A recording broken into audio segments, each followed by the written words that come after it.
Ooh, look at the colours in there. You can see them just from the lids. Today I'm looking at this set of 48 colour acrylic markers from Arrtx. Is that how you say it? Arrtx. Arrtx. Don't know. I have to start by saying, yes, I have been sent these free of charge, which is lovely. Thank you very much.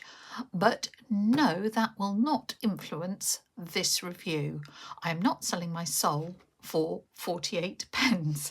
So I am going to look at these, see what I like about them, what I don't like about them. I will be honest. This is the 48 pen set, and you can see there are all sorts of yummy colours, and they do come with spare nibs, which I really like, just in case one of those gets frayed or damaged. The colour range is on the back, and this does not look that hopeful.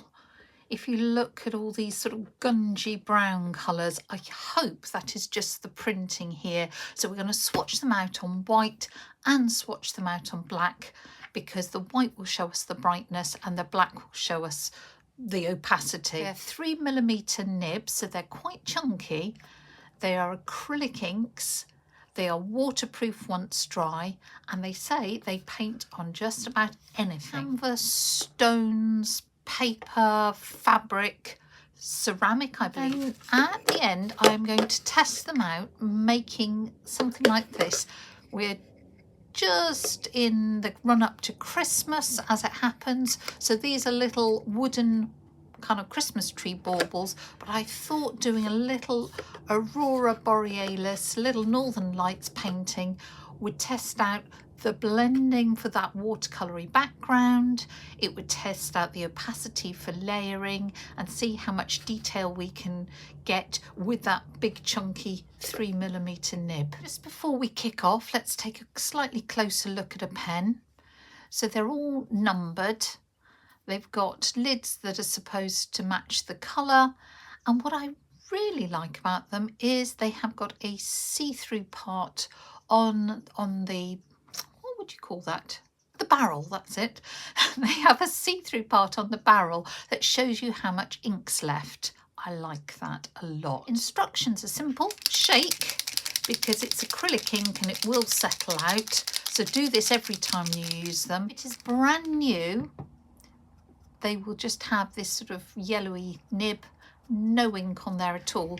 So what you have to do is press up and down until you see the ink start to flow. There we go. We've got silver here, and that is now charged up. You only have to do that pressing up and down if the ink isn't flowing, but always do the shake. Always make sure you recap them so they don't dry out. This box in the bottom has got a plastic grid so that you can stand all your pens up in and keep them in order. The one thing I have not been able to find, even in the small print, is anything about light fastness. And that's a real shame. Okay, you might be using these for journaling or sketchbook or something. Well, that's fine if they're not particularly light fast, but if you're using them for artwork, you need to know that they're going to stand up to UV. These are definitely grown-up markers. They are not for kids because they are waterproof. So if they scribble on something, it's not washing out. And the price, these are for grown-ups. So I think that's missing a trick not to put that on. I have emailed Arrtx to ask about it. Haven't had an answer yet. So when I get an answer, if it's before I've edited this, I'll pop in the information. If it's later on, I'll put it in the description, anything that I've found out there. Something I would like to do is a bit of a sniff test on this. I'm not particularly sensitive to smells, but people quite often ask me whether there's an odour, so excuse me a second. There's a slight smell to it, but certainly not strong, not unpleasant. You don't open them up and think, whoa, that's going to give me a headache. Done. This is a piece of, let me double check. Okay, sugarcane watercolour paper, Hannah Muller, and it's 290 grams, which is almost £140. And I've just marked out 48 squares. Let's swatch them out, see whether the colours are better than we anticipate. I have primed most of these. So white on white is not the most exciting way to start, but there you go. That was the silver one that I just primed. That's not bad on the metallic front, is it? And here's a gold. Okay, let's start off on the yellows. There's a lovely sort of warm, egg yolky yellow. Slightly paler yellow, which will be handy. Oh, I was expecting that. I haven't got them in the wrong order. No, I was expecting that to be lighter still. Just comparing the lids, but actually it's a slightly duller, rather a nice yellow actually. And I think that just proves why swatching is so important. Don't just go on the lid colour or on your assumptions, because it's not always the same. I primed these all yesterday. They arrived yesterday and I sat and did all that pumping yesterday. 48 colours. If each one takes, I don't know, 15 to 20 pumps up and down to get that ink flowing, well, that's almost 1,000 pumps. So I didn't think you'd fancy watching that. Probably bad enough watching me shake them. As I would always shake them before each use. I've got an orangey, salmony colour and a pinker version of that. We're moving into the reds and the pinks. Judging by the lid, we're going to get more into the reds.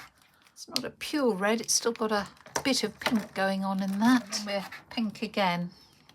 Then we're into rather a nice warm browny colour. Nice chestnut brown there. Back into some pinks. That is a bit grayer, that's a bit more orange. That's pinkier pink. Then we are moving in to the purples. Rather a nice lilac. Yeah, I like that colour, deeper. Oh yeah, and that's a nice rich purple. To more pinks now. Gosh, they like their pinks, don't they? Pink's not really a colour I use in my work, to be honest. Ooh, I like that. Real dusty rose. Right, moving on into some blues. Again, I think that's another telling reason why you should do your swatching out. If I'd looked at that, I'd have thought it was a more teal colour, and it comes out a real blue. Well, that's quite close, isn't it? Let me just put that there. Yeah, that's very close in colour. That's slightly darker, but I have to say those three blues are pretty close to each other. Well, that's quite a sort of purpley blue. Shifting more to the greens. Ah, good. That's a nice sort of turquoisey, what would you call that, leaf green, spearmint colour, and a fairly standard green. So that's starting to get to be quite a bluey green, and then a really nice deep green, so rather sort of more olivey green. That's kind of nice. Now we're into a whole load of sort of browns and more neutrally colours. And then, oh, that's quite a useful colour, sort of a buff of some description. Yeah, nice, quite dark grey. Then we're going to go into a black, which is always handy to have. Got a few sort of, well,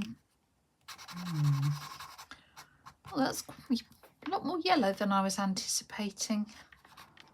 Yeah, that's more orange. I'm looking back here at this one, 208. And that is a sort of pinkier, that's a bit more yellowy. Brown, another brown. Not so distant from these ones. And then right at the end, we've got a couple of fluorescents. That doesn't look very opaque. Impressions, handy to have a couple of metallics, handy to have a couple of fluorescents. Obviously you want black and white. There isn't a really deep blue. Love to have seen a Prussian blue in there, a really good deep blue. And on the red front, it might have been nice to see a really sort of claret, alizarin, burgundy, deeper red there. Got an awful lot of browns. So whether this was meant to be designed for, I don't know, landscape, I don't know. I'm liking the fact we've got a decent purple in there. So that's my initial impression. I mean, it's 48 colours, so it's a good range, but really the two things that stand out is the lack of a really deep blue. That's about your best bet. And no great subtleties on the grey scale. Again, this is watercolour paper. In this case, it is Etival from Clairefontaine, and again, it's a similar weight. Let's put those side by side so we can do a comparison. They will look very, very different. This will really show up any opacity. That white has really covered nicely. Well, that's quite cheering as a starter, isn't it? Silver, looking good. The gold looks very yellow and brassy on the black, more so than on the white. As you might expect, because this is on black, it's not totally opaque and will take on a slightly greenish tinge. Let me pop that there. When it's dry, I might just put a second coat on. Again, that yellow, I mean, it's okay.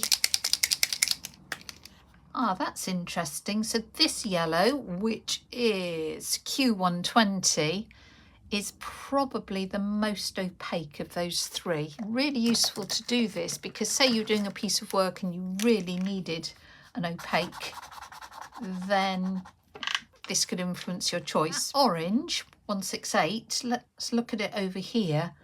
And look how different that is. Yep, some of these are definitely going to need two coats. Yeah, not particularly a criticism because I have yet to find a really super duper, absolutely opaque marker.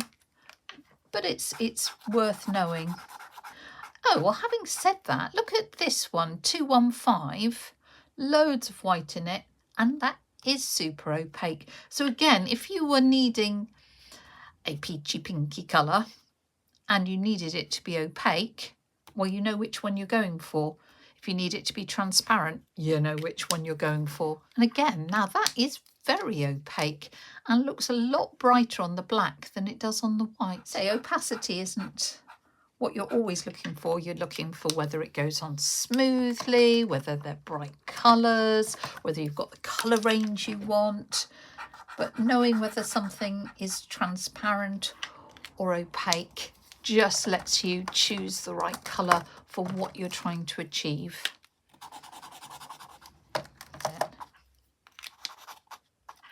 Not a lot to say about these ones.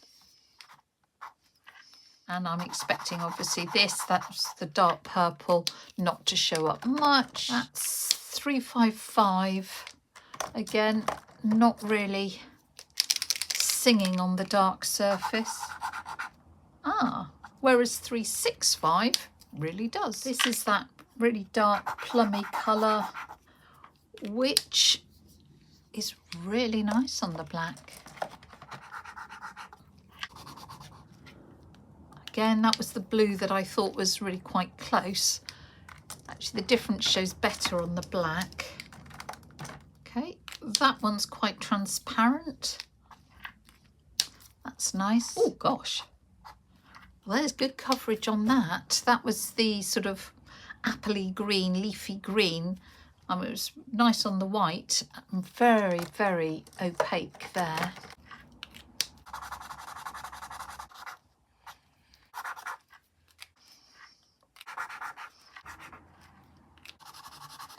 Just shows that we judge colours so much by the context, don't we? Just the way our eyes work. It's always about contrast and context. Again, that's a good opaque.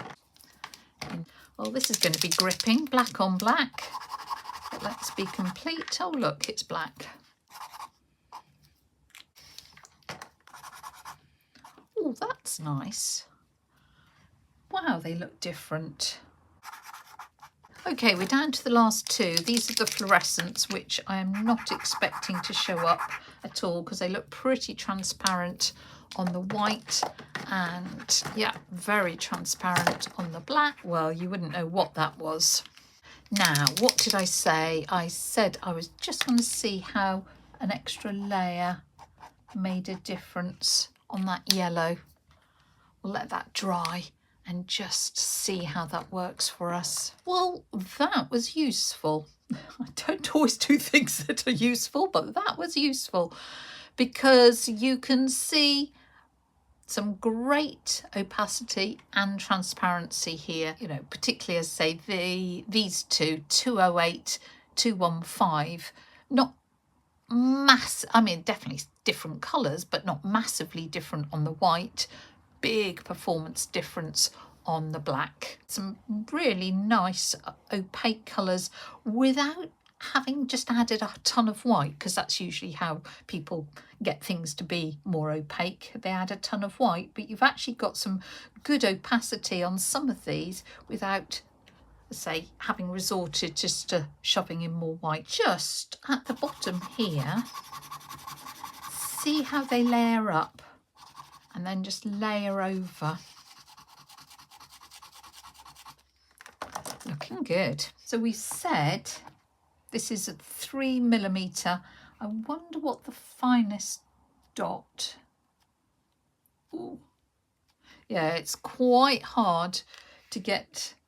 Let's go from thick, yeah, to thin. There isn't much line variation at all, but even if you do on the side, it's not much difference from if you go on top. So if you like a lot of line variation and weight, these markers won't be for you. You either need a chisel marker or maybe a brush marker to get more line weight variation. So to test these out in real life situation, I thought I would do these little Christmas tree decorations with the Northern Lights sort of painting on it, little slithers of wood that I bought ready cut. You could do this canvas, a piece of paper, or you could do something like a drinks coaster. They'd be kind of cute. I've coated this with one coat of gesso, just white gesso, which hopefully will seal the surface and stop it feathering. Selected the colours. So I've got white and I've got black. Do you remember I said, oh, it hasn't got a really good Prussian blue? Well, I'm going to have to use that blue and mix it with the black. So that'll be a good test of this, see how they mix. I've got that green that showed up really nicely. Pink, because you quite often get a sort of purpley pink in there. I'm going to start by doing the background and some blue. Working pretty quickly because I don't want this to dry. I'm just putting water and blending to create my background. So you can see that as long as you work quickly, it does move in the water and you don't get those nasty marks. So I'm just putting another layer on. Of course, the most important thing is our aurora. So I'm wiggling some lines through. You can see how it does actually feather out through the wet, which is great. I'll put some white, a little bit of pink. This time last year we were in Iceland and we saw the aurora, which was amazing. Let's take a fan brush and sort of blend it. Ooh, that makes those lovely sort of curtains of light you see. You could use a bristle brush if you haven't got a fan brush. Might be rather large, but you could sort of, actually that works quite well. Sort of just make beautiful marks like that. So there's a lot of blending possibilities with these pens. Once they're dry, they're waterproof, but at this point they're not. So you can do all sorts of exciting things. We'll let that dry as well. Now test out the layering, and we'll put, don't want to cover up that mark because I think that's rather nice. So we'll put some sort of fir trees just here. I'm just using the black and I'm sort of dotting to make some foliage, and we're just going to stick in a sort of silhouette of some fir trees. Don't want to have them evenly spaced. Shall we have a little bit, while that's still wet, we'll stick a bit of blue on there. Again, take a smaller brush, just damp, and just blend it if you need to. And we'll let that dry because we want to put a little bit of white for snow and a little bit of white for the stars. Said these are 3mm tips. They are going to, even with the best will in the world, let me do it up here, really, so I'm barely touching the surface. We're getting really big stars. So I could maybe use the end of a brush and get smaller marks, and that might look a bit more natural, I reckon. If I want to put snow onto my trees, I think I'm going to have the same issue. I simply can't do it fine enough. So what I did here, put a big splodge down, and then quickly get the end of a brush and just sort of pull it out. It's clunky, so before it dries, let's just break some of that up.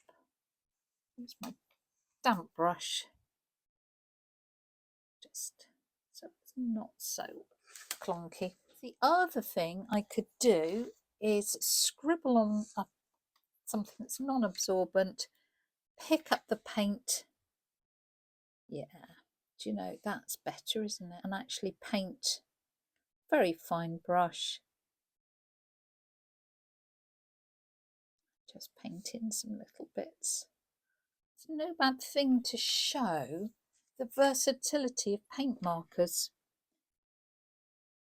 So yes, you can just use them as markers. Yeah, you can blend them when they're wet, and yes, you can pick up paint if you need to do finer. So the thing is, you might think, oh, I've only got big thick markers, I'm doing something small, I can't use them. Yes, you can use it. Everything dries quite quickly, so you do have to be decisive and just get on with it. Yes, you could even pick up, if you just need the tiniest bit, just pick up directly from the nib.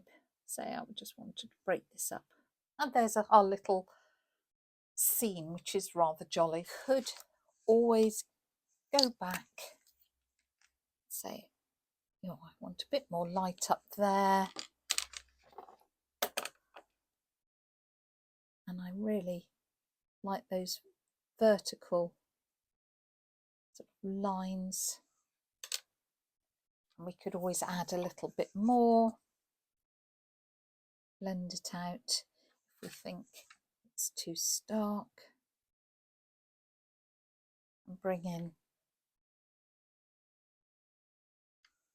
a little bit more like that. So you can carry on working in layers. I've just finished off the back with some blue and black, and should I wish to, I could put a few stars in.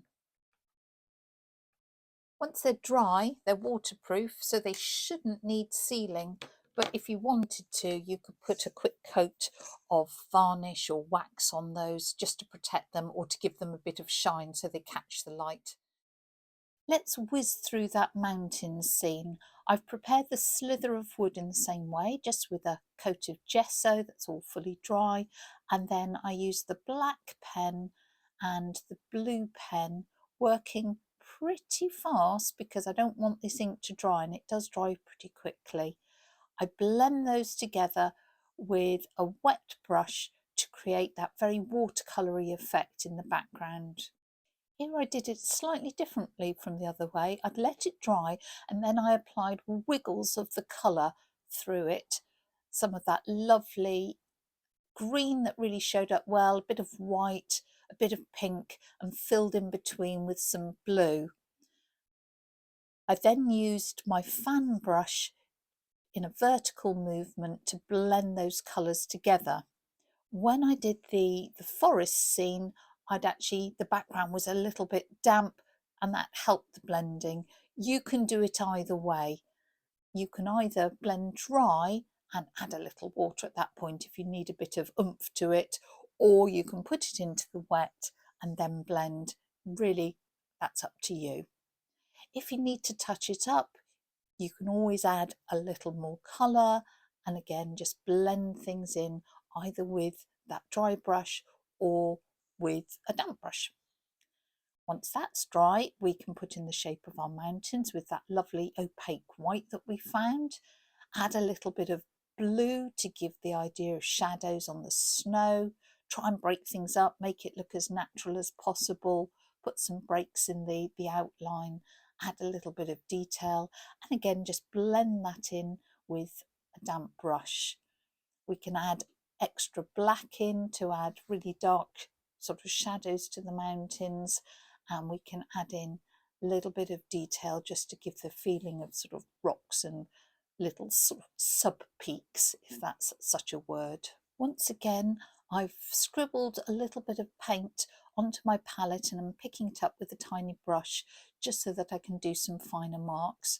I could just use my brush and pick up the paint direct off the nib of the pen if I want. So either of those works really well. Now it's time for the stars, and I'm using the end of the brush to get some very fine marks because I just found the tip of the pen was a bit too thick and gave me planets rather than stars. If you'd like to make the stars extra twinkly, you can mark in sort of little vertical and horizontal lines.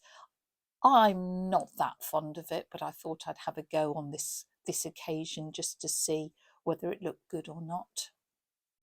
Once again, you can fiddle around to your heart's content, add a little bit more light or a little bit more colour on the mountain range, and then you're done. If you fancy, of course, you could write on the back the date or a message to whoever you're going to give these to. Well, I hope you've been impressed by their versatility. The big question is, how much do they cost, to see whether they might be the right pens for you. In the UK, this box of 48 is £39.99, and in the US they are $36.99 or thereabouts. Obviously prices go up and down a bit. Basically less than £1 per pen, or less than $1 per pen, which I think is pretty good value given the range of colours and their performance and the amount of ink in them. My slight reservation is because I don't know their light fastness ratings. If you're not doing artwork that's destined for museum walls, I think their performance is very, very good for the price that's being charged.